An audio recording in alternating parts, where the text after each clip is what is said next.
So it's that time of year, isn't it? We are in December. Welcome to the first service of December. And you know what that means, don't you? The beginning of December means that all of those questions about whether it's too early for Christmassy things have been put to bed for another year, unambiguously, unless you follow a particularly orthodox calendar. It is okay to start thinking and singing and talking about Christmas, isn't it? So I want to introduce another kind of controversial question into the mix this morning, because we can't have the is it ready time to put up our decorations or not. Are we okay to listen to Christmas songs or not? Of course we are. Of course we are. If you're avoiding Whamageddon, we understand. We'll try and help you and support you with that. You need support one way or another if that's what you're trying to do. I've got to be honest with you. Why you would deny yourself Wham's Last Christmas until Christmas Day is beyond me. Some of you have no idea what I'm talking about, so I will move on. But I wonder how you feel about Christmas jumpers. I noticed that Hannah has gone early. She's gone first, the first Christmas jumper on our platform this morning. Congratulations, Hannah. Who here is a fan of the Christmas jumper? By show of hands, come on. Show me those of you who here is not keen on Christmas jumpers. Some people who think that Christmas jumpers are an abomination and should never be seen. Okay, there's a few people. You might be wondering why I was thinking about Christmas jumpers. I saw shocking news come up on my Twitter feed not so long ago. I think we've got the tweet here.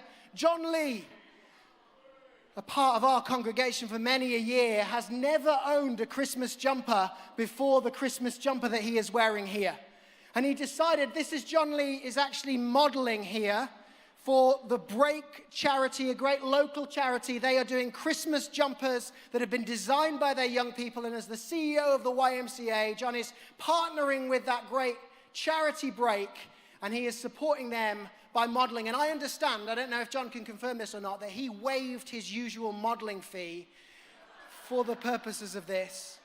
And I thought it would be really cool at the start of my message to give away a Christmas jumper to someone who's not got or never had a Christmas jumper. And I thought, wouldn't it be great to make it one of these Break Christmas jumpers?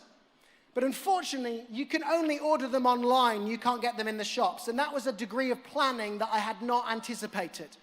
So is there anyone here who has never had a Christmas jumper, but you want this year to be the year you get a Christmas jumper? Stick your hand up if that's you. Yash, you're the first one. See me afterwards. We will buy you a Break Christmas jumper. We will do it online, and then it will actually fit you, which will make this whole section work a little bit better.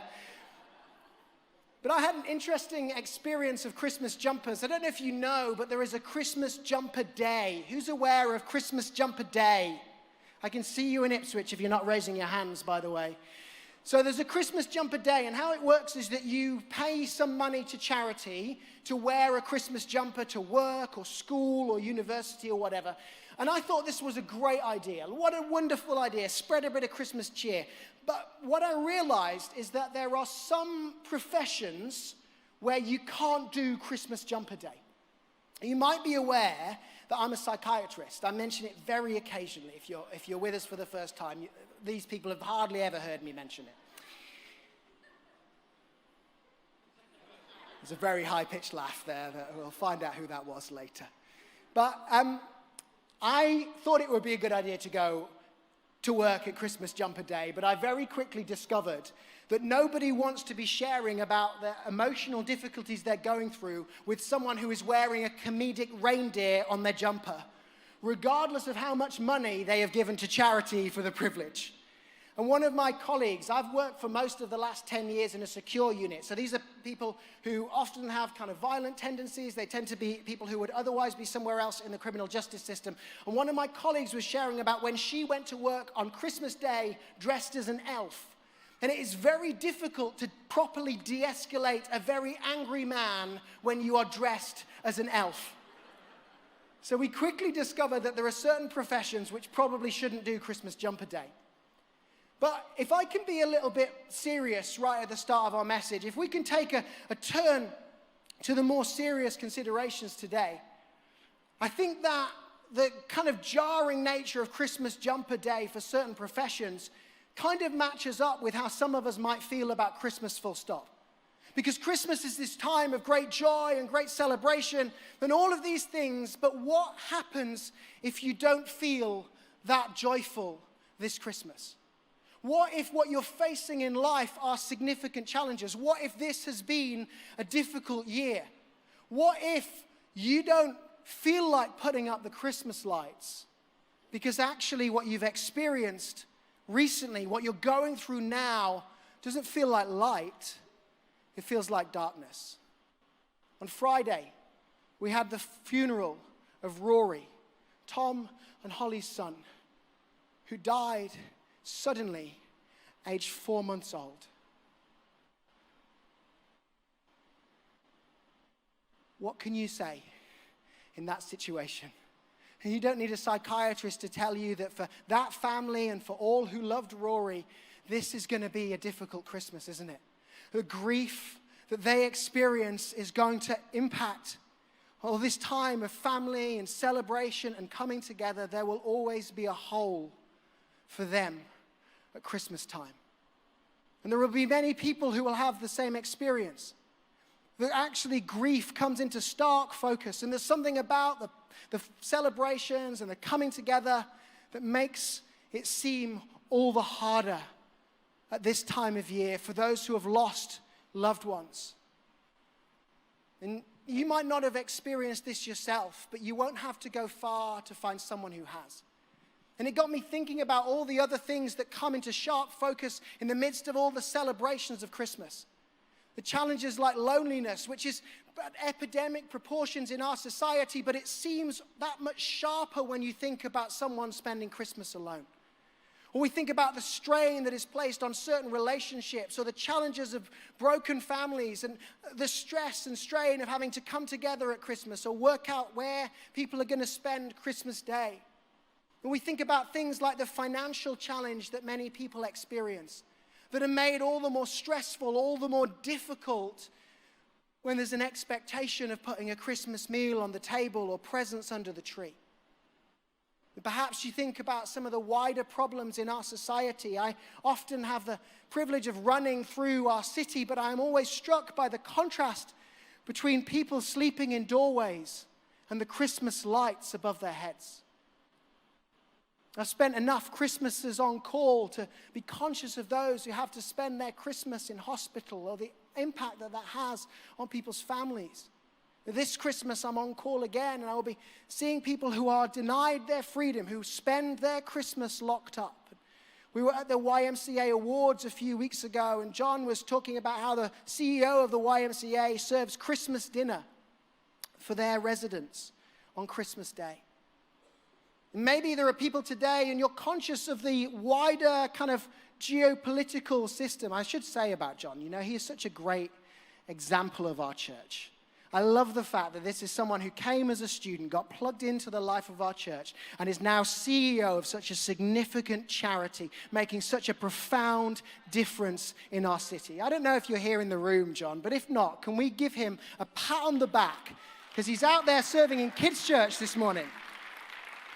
And I just think they make such a great impact, and it's so incredible to see how he has grown and developed. And, watching him as CEO of YMCA, it just seems to fit him so perfectly. And I know how much growth and development has gone in to getting to that point.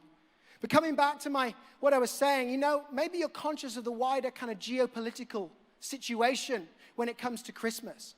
And we sing all these songs, and we hear all these stories, these accounts of this part of the world where we are so conscious that right now bombs are falling and lives are being taken and hostages are being held in the same part of the Middle East that we see in our Christmas cards and sing about in our Christmas carols. And I wonder what we do when it comes to the darkness that we experience at Christmas. How do we cope if this year things seem pretty bleak? How do we respond? If those close to us are caught up in this darkness, or if we are conscious of these concerns about the challenges that are facing our world. I actually want to suggest to you today that there is, in truth, a lot of darkness in the Christmas account.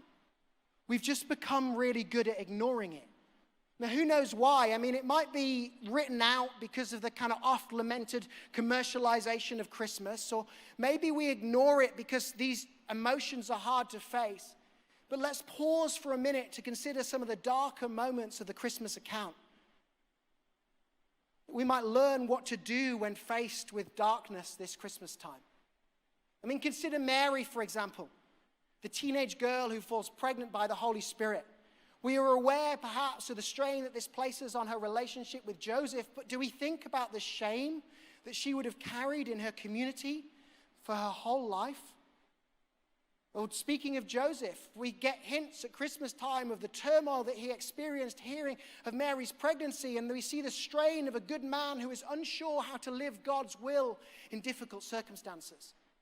We think about the shepherds. We have this warm and fuzzy view of the shepherds, but we perhaps miss the challenges that they face. You know, we think about people with kids with tea towels on their heads, and it seems so warm and cozy, but actually these were people who were out there in the fields eking out a living in the most challenging of situations, working night after night in freezing conditions to eke out a living.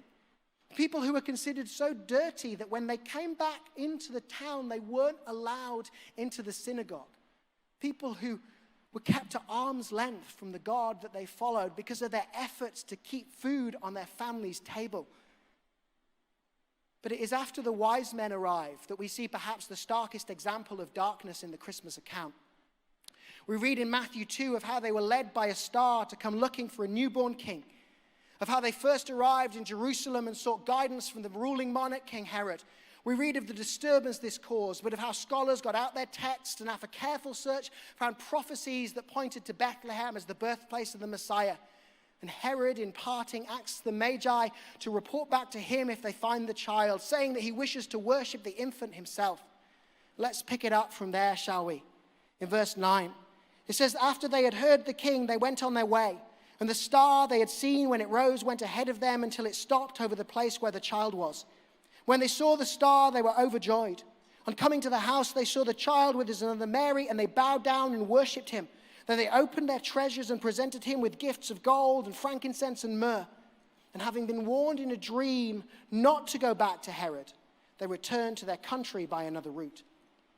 When they had gone, an angel of the Lord appeared to Joseph in a dream. Get up, he said, take the child and his mother and escape to Egypt. Stay there until I tell you, for Herod is going to search for the child to kill him. So he got up and took his child and his mother during the night and left for Egypt, where he stayed until the death of Herod. And so was fulfilled what the Lord had said through the prophet, out of Egypt I called my son. When Herod realized that he had been outwitted by the Magi, he was furious.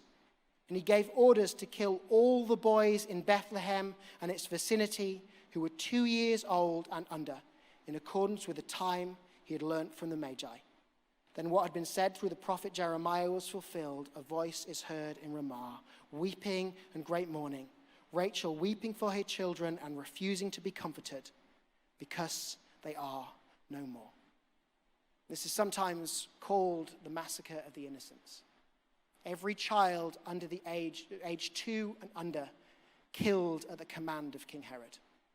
In the heart of the Christmas account, there is a tragedy so heartbreaking that it stops you in your tracks. Of infants put to death at the hands of a callous and a jealous king. I haven't been to a school nativity for a while, but I don't remember this being in there from my school days. Joseph and Mary fleeing to Egypt maybe makes it into our nativity, but I don't remember us acting out why. We've never seen this on a Christmas carol, on a Christmas card. When we sing rousing Christmas carols, there aren't too many that focus on this moment. But I heard one a few years ago that I want to read some of the words to you. It says, come now and hear the sound of mothers gathered round. Tears are streaming down in Bethlehem, grieving life that didn't have to end, asking God to justify the pain, never knowing he would feel the same. The powerful oppress the prophecy, but shepherds passing through have found a king. This is such a bleak moment that it is hard to quite understand why we don't notice it more often, why it is omitted from our Christmas conversation. But I guess in reality it doesn't sit well, it doesn't fit our narrative. It adds a layer of complexity that doesn't quite synergize with the celebrations that we are searching for. And I know from professional experience that we would often rather avoid hard emotions than sit with them. And Christmas provides us with the ultimate distraction, so why would we bring our focus back to that which causes pain? But for those who face heartbreak this Christmas, it is important that this moment is not forgotten. That it is right there in our understanding of the arrival of Jesus, written large across the account of his coming, alongside shame and relational strain and tough decisions made in the midst of the night. And as the words we've just alluded to, the words we've just read allude to, God does not leave us alone in the darkness. Those words remind us that a new king was coming. They remind us that God's kingdom was retaking ground on the earth. They remind us that God was putting in motion a plan to bring us back to him. It was a plan that would require Jesus to later give his own life, God's own son, put to death at the hands of the powerful. Yet for Jesus, his death did not represent defeat. Jesus was, you see, without sin. He had never stepped away from God, never turned his back, never fallen short. So when he offered his life, he did so on our behalf, to take away our sin, our missteps and mistakes, our shortcomings. He did so to bring us back to God. Death itself had no claim on him. And when he was raised to life 3 days later, he demonstrated an authority that was far greater than those that had called for or enacted his death. And he opened up a better way, a way for each of us to know God again. For all the darkness that we may see this Christmas, there is a hope that outshines it all. John, one of Jesus' followers, opts not to recount the Christmas narrative in his telling of Jesus' life, but he poetically explains what was happening, and he puts it this way. He says, "In the beginning was the Word, and the Word was with God, and the Word was God. He was with God in the beginning. Through him all things were made. Without him nothing was made that has been made. In him was life, and that life was the light of all mankind. The light shines in the darkness, and the darkness has not overcome it." His words echo the promise foretold of the Messiah by the prophet Isaiah, who said, "The people walking in darkness have seen a great light.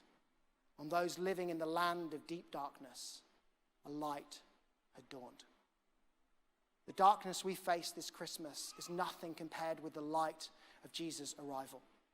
The darkest of our moments is eclipsed by the dawning of new light. The hope of this moment outweighs the troubles that we face. But it doesn't always feel that way. When we think about the darkness, the light of Jesus' arrival somehow makes the shadows seem even starker. Just as Christmas shows up the challenges of our society, so Jesus' arrival draws our attention to the darkness that is already there. For example, there is the contrast that we see here between two kings. Herod is very much representative of the power wielded by those in authority in those days. While today such acts would be met with international outcry, they were par for the course in those times. It was the responsibility of the powerful to assert their dominance over the weak. It was callous and it was painful, but it was representative of the imbalance that was hardwired into their society. It is only when Jesus arrives that we begin to see things differently. It is only when we find a king who does not need an army or a palace to seem important. It is only when we get a glimpse of a different kind of kingdom that a different set of values enters our world. There was no turning the other cheek in the Roman understanding of how things should function. There was no sense that we should give a voice to those less fortunate than ourselves. There was no sense of the inherent value of other people. Those are values that were written into our society following Jesus' arrival. It was Jesus who would teach us to value those less fortunate than ourselves, to look for the outcast and the downtrodden, to include the excluded, to help the weak. It was Jesus who would teach us that there was greatness to be found in service, about forgiveness over vengeance, about humility and simplicity in our search for the divine. And as an encouragement to those who struggle with the ills of our society, know this. A dedicated community of people committed to following Jesus can change the world in ways that those around them could barely imagine. In the Roman world, for example, life was not valued in the way it is today. Parents who had children that they could not afford or care for would leave them outside the city walls to die of exposure. But Christians, inspired by the example of their Lord and Savior, would go round and gather them up and adopt them as their own. In this and in myriad other ways, they etched into society the idea that all human life is valuable. So that when they tell you that the inherent value of human life is a fundamental principle of human rights, know this: even secular historians acknowledged that that was not the understanding before Jesus Christ walked on this earth. So there is scope for a community of committed people to change the world around them. But what do we do in response to all of this? Especially those of us for whom Christmas feels darker this year. I have two thoughts for you. The first is that we should look for the light. Just as we had to go looking today for darkness in the Christmas account, so too those walking through dark times might need to go looking for the light. This may feel trite or simplistic, but we will never overcome the darkness by focusing on it. We overcome the darkness by turning on the light. So what might it mean for you to look for the smallest shaft of light this Christmas? What flickering candle of a better tomorrow can you find each day? It may not be easy, but it will be powerful. You don't need to solve every problem. Just find enough light to guide your steps from one day to the next. And perhaps for some, that light will be found in gratitude. To list at the end of every day 3 things that you are grateful for. 1 thing that you're grateful for. Perhaps for others, it is as we worship that you are reminded of the goodness of God. And you need to make yourself a playlist like the one that I've been working on that says worship to make it through the week. Maybe you need to commit on a Sunday to being here, but you need a playlist that is going to carry you back to God the rest of the time. Maybe you need to set aside some time in prayer this month to create a consistent pattern of spending time with God. Maybe it is time to open up a Bible reading plan. There's at least a couple of us who are doing a middle of the night reading plan that we don't tell anyone about. Maybe you need to get out into nature and put some wonder back into your walk with God.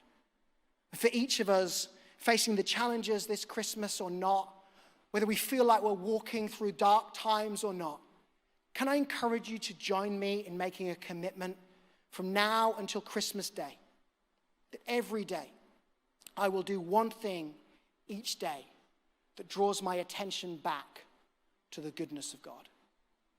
You might want to take a moment to write that down or take a photo. I will do 1 thing each day that draws my attention back to the goodness of God. You don't have to turn on all the lights. You just have to find enough light to guide your steps from one day to the next. So the first thing is to look for the light. And the second thing is to live like a light.